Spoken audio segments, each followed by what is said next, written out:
quick update lang. Hello! Ready? 1, 2, 3, ito!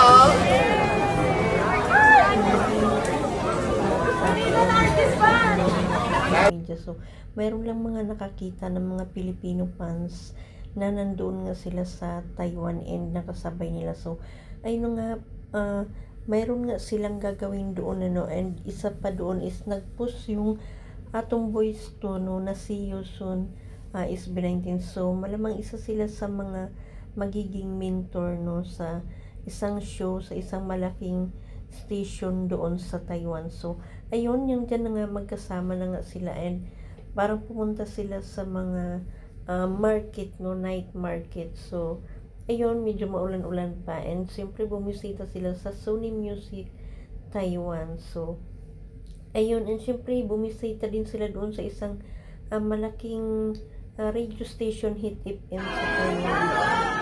So,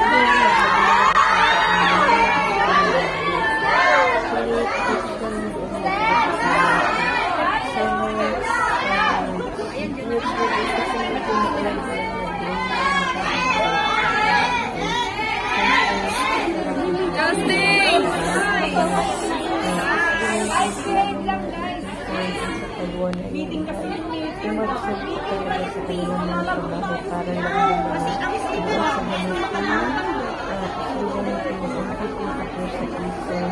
Taiwan sa reporters ng isa sa Taiwan. Ayun, siyempre kagad po kung sa itinigit at kaya mga natin kanilang mga susunod na ganap so ayun, and yun na muna yung quick update.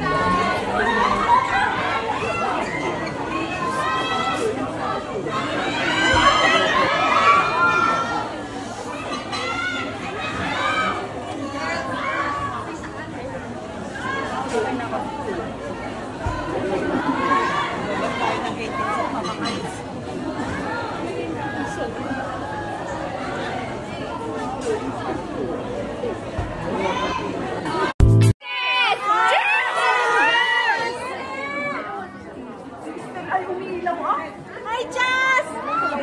Jess! I love you, Pablo! Pablo!